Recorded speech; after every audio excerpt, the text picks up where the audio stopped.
Why choose a Sleep Number smart bed? Can I make my site softer? Can I make my site firmer? Can we sleep cooler?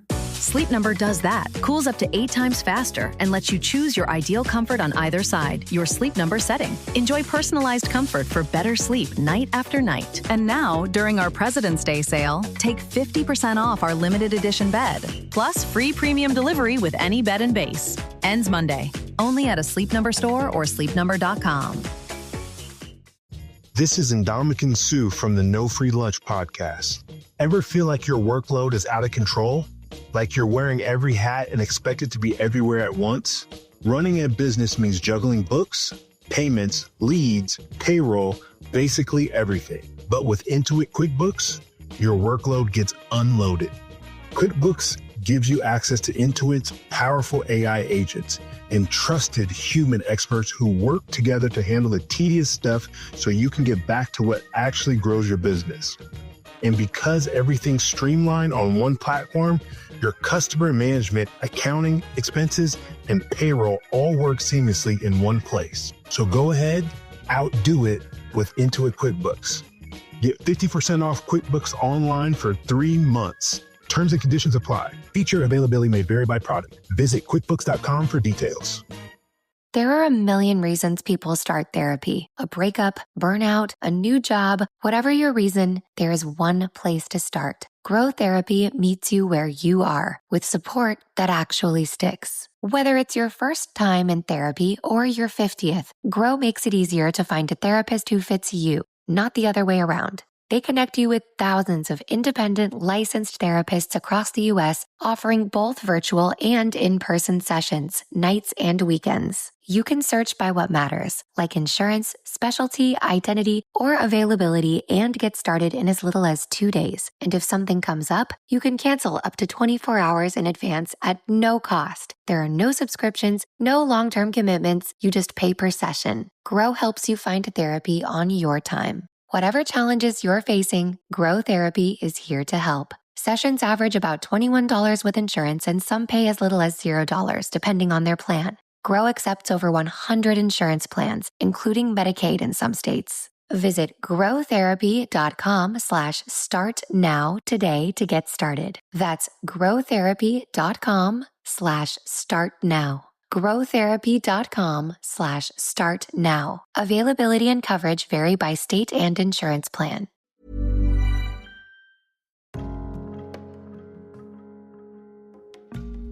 Welcome back to Mindful Mondays. I'm your host, Ashley Dupuy, and this is your weekly space to slow down, soften the edges, and start your week off with presence and purpose. Right here on the Neurodivergent Experience podcast. So whether you're autistic, ADHD, highly sensitive, or simply curious about consciousness and change, you are so welcome here.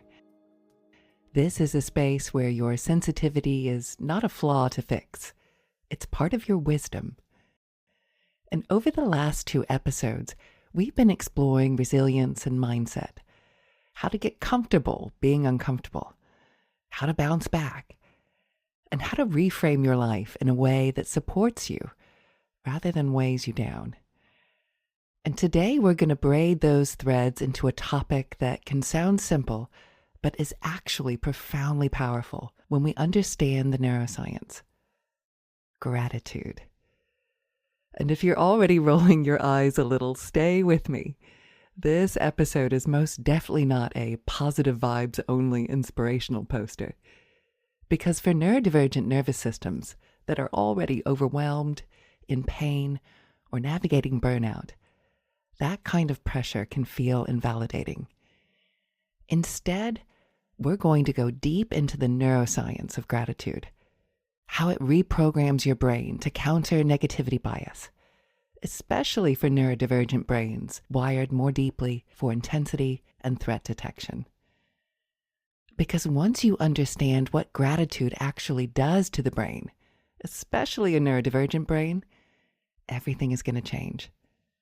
So by the end of today's episode, you'll have a clear science-backed understanding of why gratitude works and how to practice it in a way that honors your reality, not bypasses it. Okay, so I have a confession to make. When I first started hearing gratitude making the rounds in the wellness zeitgeist, I felt a quiet eye roll rising inside me. It felt like toxic positivity, to be honest, a kind of just think happy thoughts approach that ignored the very real pain and complexity of people's lives. You know those inspirational posters that tell you to hang in there with a picture of a kitten on a branch? That's what it felt like. Fluff, no substance. And if you're neurodivergent, living with sensory overwhelm, executive dysfunction, chronic pain, or years of masking and misunderstanding, being told to just be grateful can land as yet another way of saying you're the problem. So for a long time, gratitude stayed in the category of things that other people might find helpful, but that didn't feel particularly relevant or accessible to me. Then something shifted. I remember reading a really interesting article in Time magazine. This was probably around 2017 or 2018. It was talking about what actually happens in the brain when we experience gratitude. Not the Hallmark version, but the neural circuitry, the chemistry, the patterns that light up when you feel or even search for gratefulness. And because I'm me, as soon as I see something being backed up by science in relation to how we feel, my ears prick up. And there was one line in particular, right near the end of the article, that completely changed how I saw gratitude. The article said something like this: even if you are in such a place that you can't summon anything to be grateful for, just the act of trying to search for something to be grateful for is beneficial to your brain. So that stopped me in my tracks. I remember thinking, wait, I can improve my brain just by looking for something to be grateful for, even if I don't actually find it? That felt different. That didn't sound like fake it till you make it. It sounded like a very gentle, very precise way of nudging your brain in a new direction. No forced emotions required. So a seed was planted when I read that, and it stayed there, quietly germinating. I did try and use it a bit, but this was right around the time my health was really beginning to nosedive, and I didn't yet have the tools to help that seed grow. Still, something had shifted. Gratitude was no longer in the fluff category. It was in the, I need to circle back to this category. So fast forward to 2020. My health was at its worst. A real rock bottom moment. And as a kind of last-ditch effort, I signed up for a training course in NLP, neuro-linguistic programming, and hypnotherapy. And my trainer was Phil Quirk of Limitless Group and founder of the Aether Principle. Early on in the training, Phil started speaking about gratitude in the brain, the same territory as that Time magazine article, but he went even deeper into the how and why.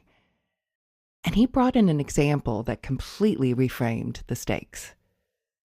Phil started his working life in the RAF, the Royal Air Force, and after a number of years, he transitioned into coaching. And one of the places he began coaching was a center where wounded soldiers came to recover from their injuries. These were people who were missing limbs, had traumatic brain injuries, and had seen the very worst of human combat.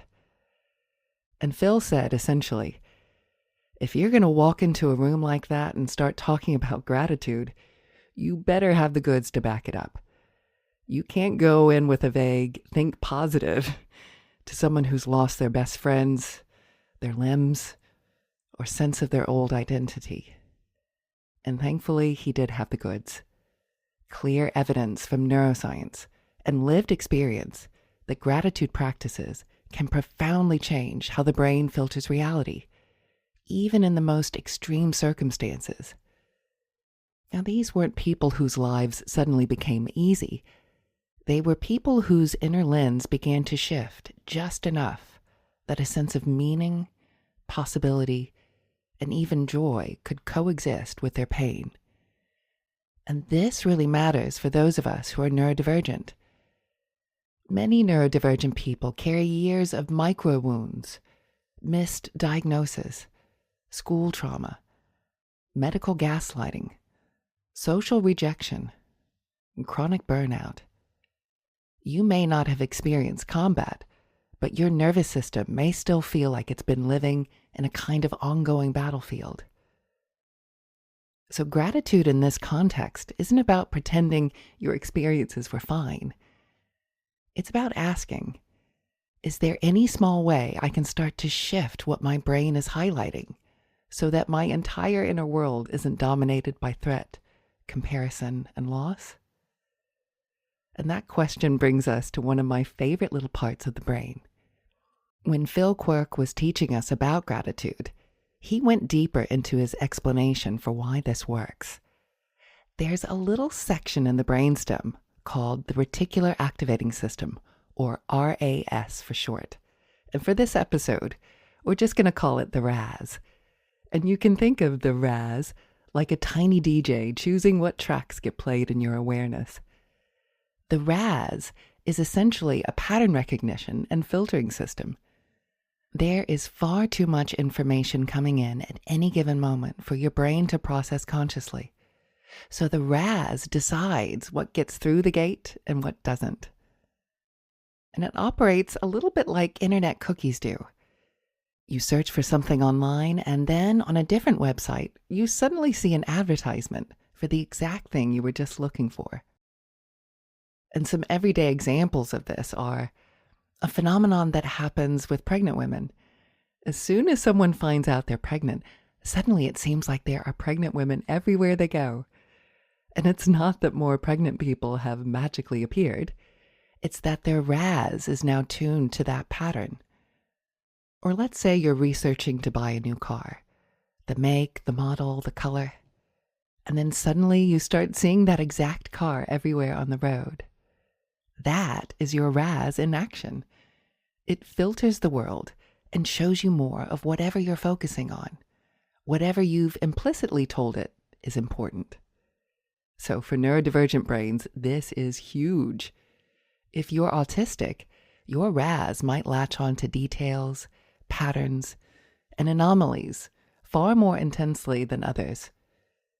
And if you're ADHD, your RAS might be hungry for novelty and stimulation, and therefore get pulled towards endless scrolling, switching, and the next thing.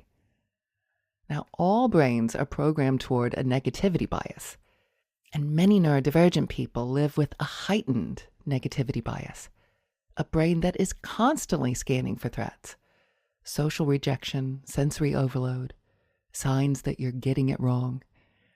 And none of this is your fault. It's how your nervous system has learned to keep you safe.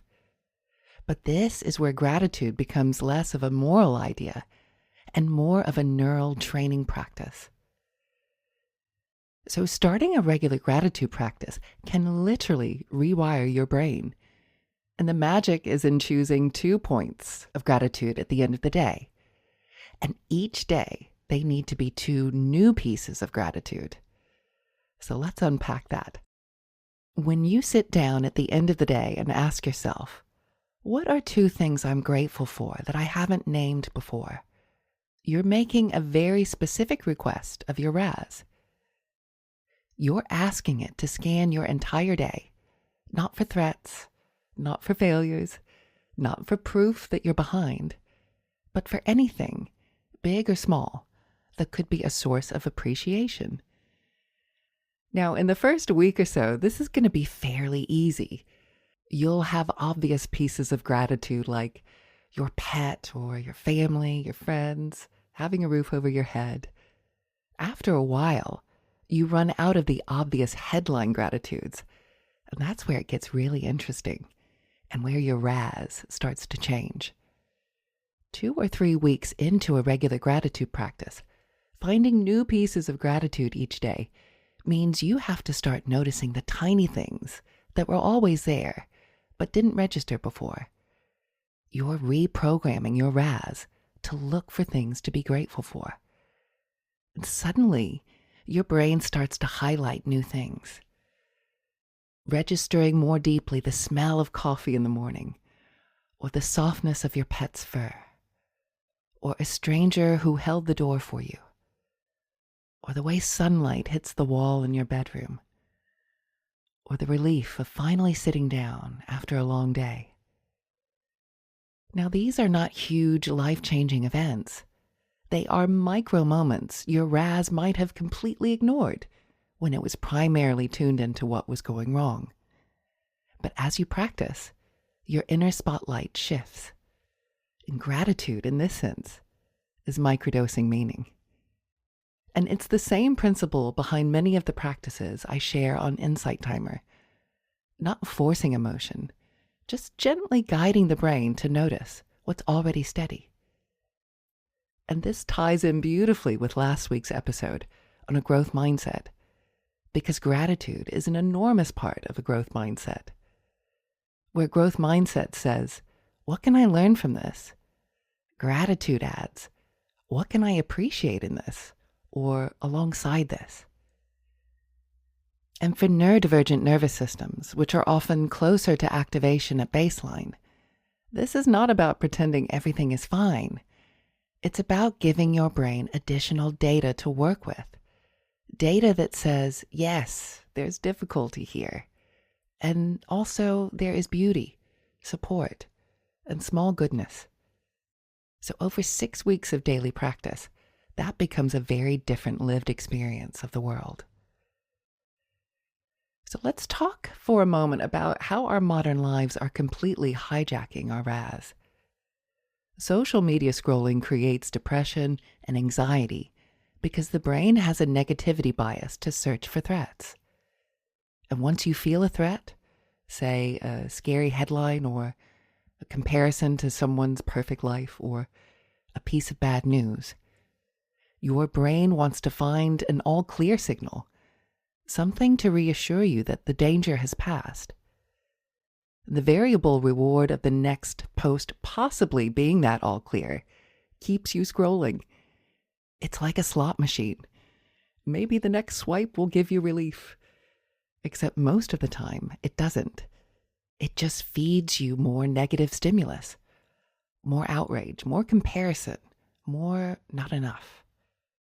Meanwhile, your nervous system stays in a hyper-aroused state.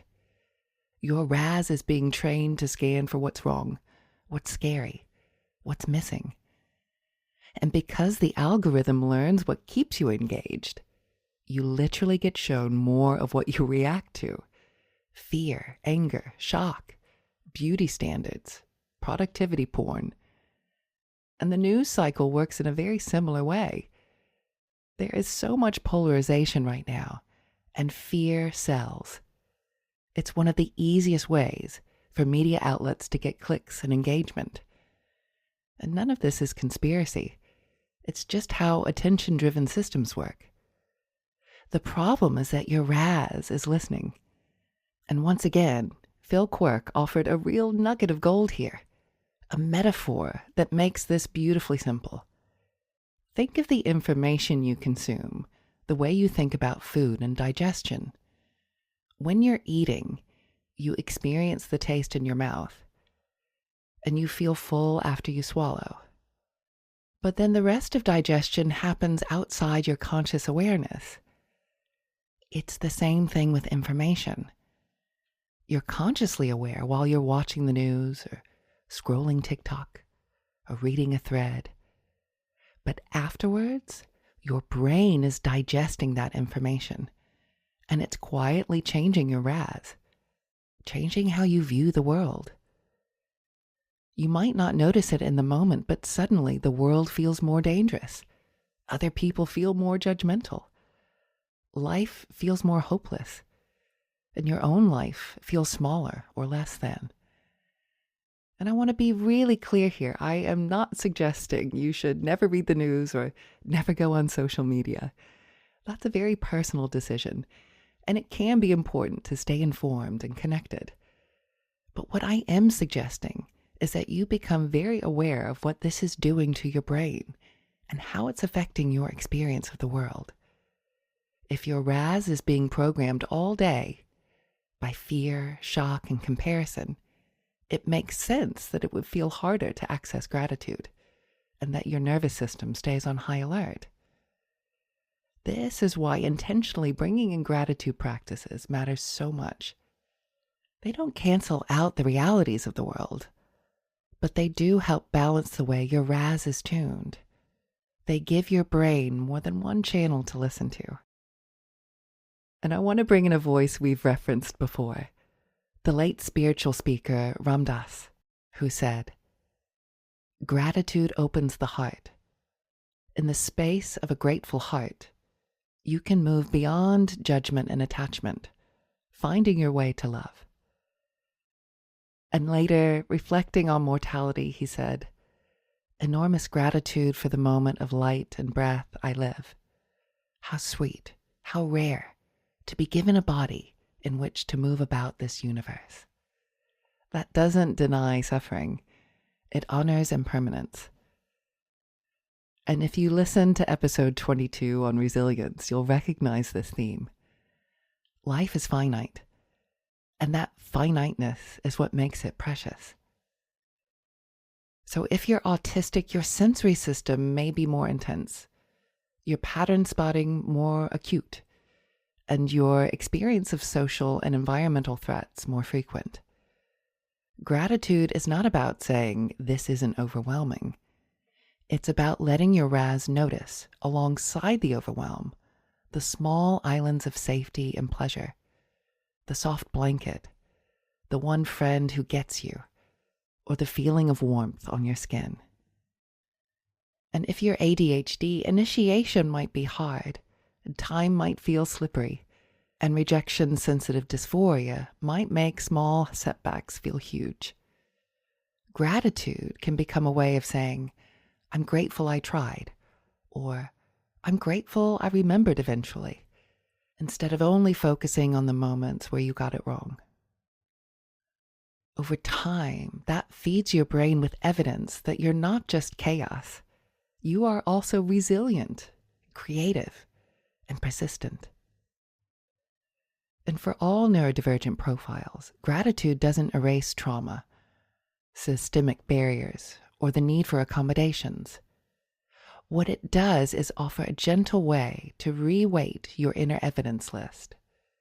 Your RAS stops being a pure threat detector and becomes a more balanced, more humane filter. Back in episode 12, we talked about what our brains are doing in any given moment. Cognitive scientist John Vervaeke says the brain is constantly weaving together two worlds. The left brain is logic, data, facts, spatial orientation, basically what is. And the right brain, imagination, intuition, creativity, what could be. And your nervous system stands between them like a tuning fork. Every single moment of your day, your brain is asking, based on what I know and based on what I believe, what is my next move? But remember, your RAS is deciding what gets noticed before either side builds a story. Your attention trains your filter, and your filter shapes your reality. And for neurodivergent minds, that filtering effect is amplified. So make sure you are intentional about what you are feeding your brain, just like you'd be intentional about feeding your body. Gratitude feeds safety, abundance amid chaos, which is why gratitude isn't naive, it's neural. It widens what your brain is allowed to see. So before we move into today's guided practice, I hope you will join me in a 6-week challenge to reprogram your RAS. 2 points of new gratitude each day, and watch how this transforms your life. And if you participate in this 6-week challenge, I'd love to hear from you. Just email mindfulmondayspodcast@gmail.com and let me know how this simple practice begins to surprise you in the most beautiful of ways. And if you are currently driving or operating heavy machinery, please ensure to pause the recording now until you can safely come back into stillness.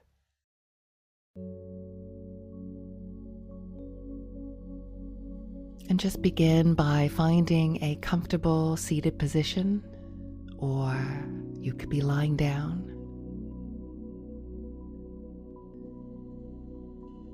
Ensuring your body is warm and fully supported.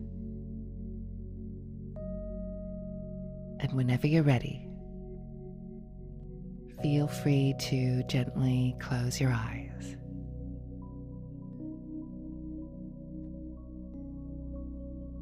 And take a deep breath in through your nose, feeling a sense of calm entering your body. And as you exhale, let go of any tension or stress.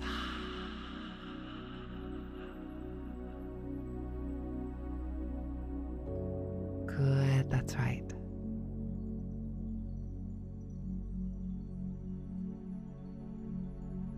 And just begin by bringing your awareness to this very moment. Feeling the simple comfort of sitting or lying here. Breathing. Taking this time for yourself.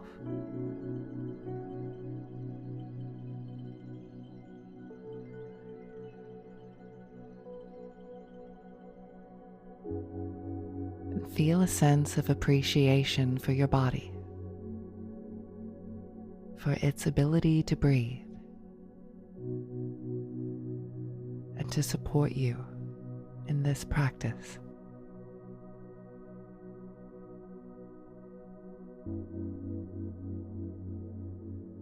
Let a gentle wave of gratitude fill you for this very moment, this gift of presence.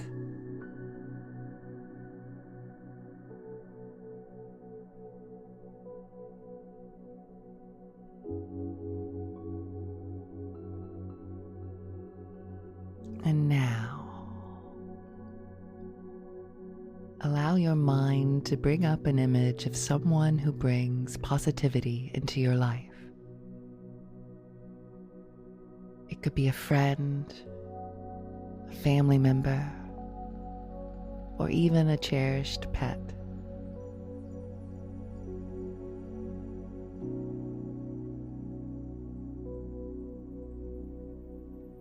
Just picture them in your mind's eye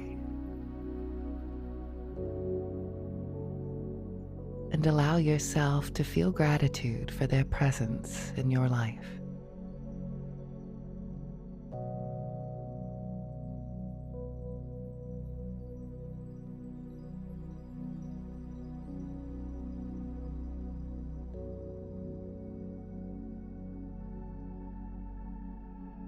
And imagine sending them a silent thank you, feeling the warmth of appreciation spreading through your heart.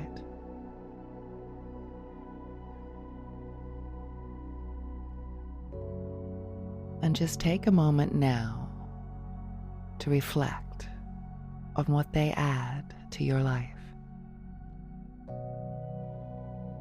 how their presence has brought joy, support, or kindness.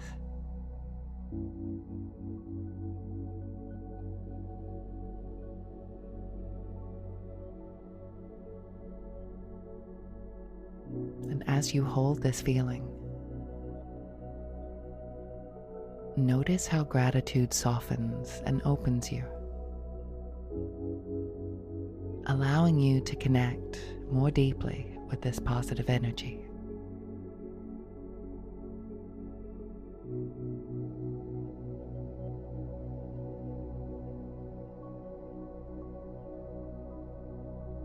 Good, that's right. And now, bring to mind a moment in your life that you feel grateful for. Perhaps an experience that brought you joy, peace, or a sense of accomplishment.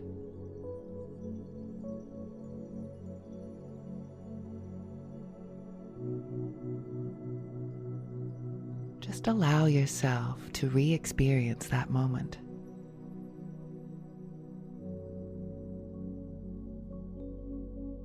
Recalling any details you can remember.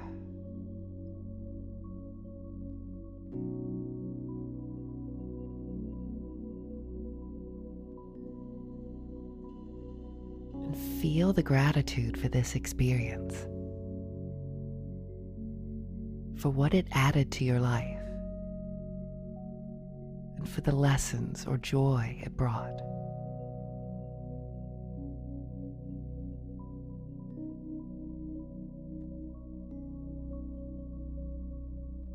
And just simmer in all the details.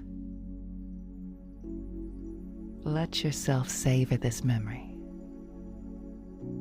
feeling how gratitude keeps it alive and vibrant within you.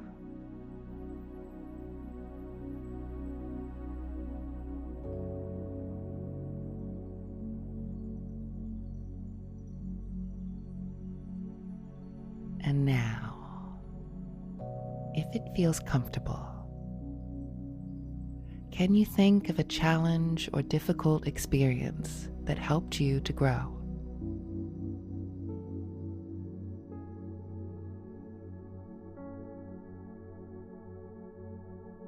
While it may not have been easy, this experience may have led to valuable lessons or personal strength.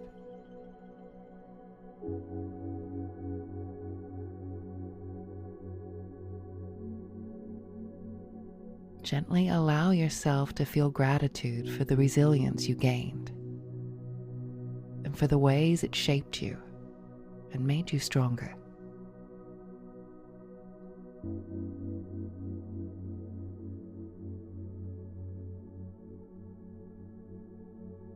And this is not about ignoring the difficulty, but about honoring the strength and growth that emerged. Really feel how this gratitude connects you more deeply to your own resilience, helping you climb the ladder toward a place of calm and connection.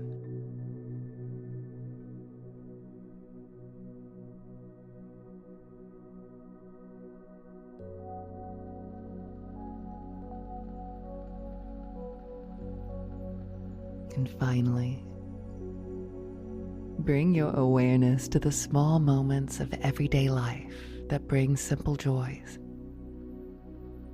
This might be the warmth of sunlight, the smell of freshly brewed coffee, the sound of unbridled laughter, or the comfort of a cozy bed.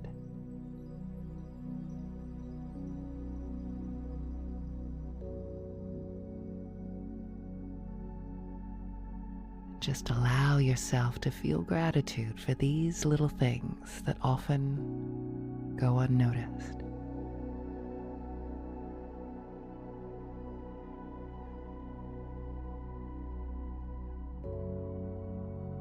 Each small joy is a reminder of life's gifts.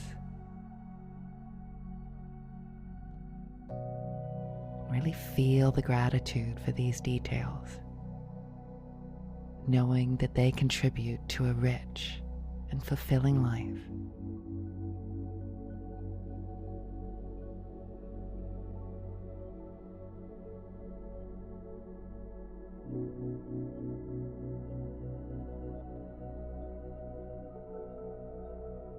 And only once the RAS in your beautiful mind is fully reprogrammed will you be able to open your eyes.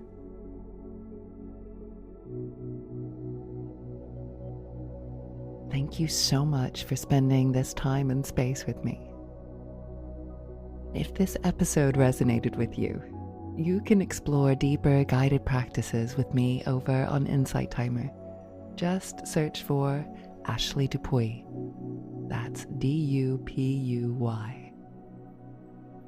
Next week, in honor of World Sound Healing Day, which we marked on the 14th of February, we're diving into the science and subtle magic of sound.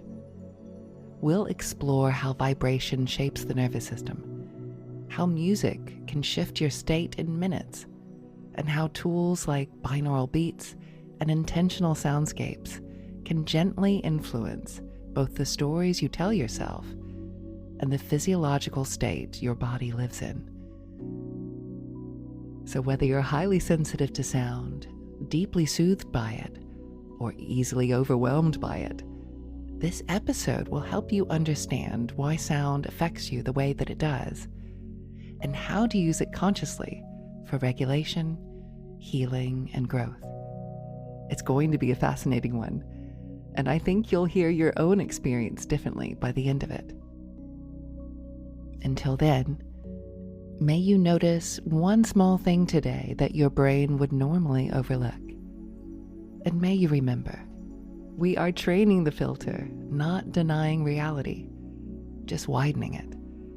And as always, remember, we're all just walking each other home.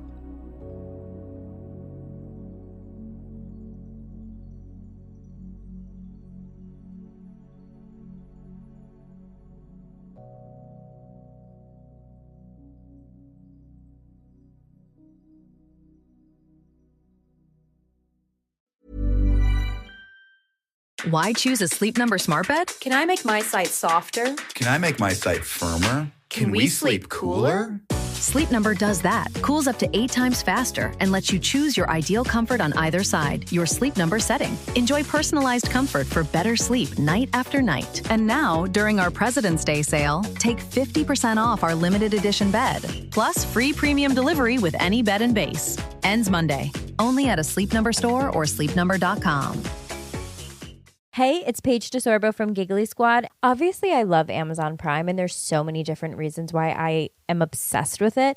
Not only can you see something on Instagram or TikTok or hear about it on a podcast and think, wow, I need to order that, and then you can order it on Prime immediately. But it also just makes your life better because sometimes you forget someone's birthday or a Christmas gift or a Flag Day gift. I don't know, any type of gift, and you can literally get it so fast with Prime. Prime just makes your life easier, and it always comes in clutch. Not only is it fast, it's also free delivery. Fast, free delivery, it's on Prime.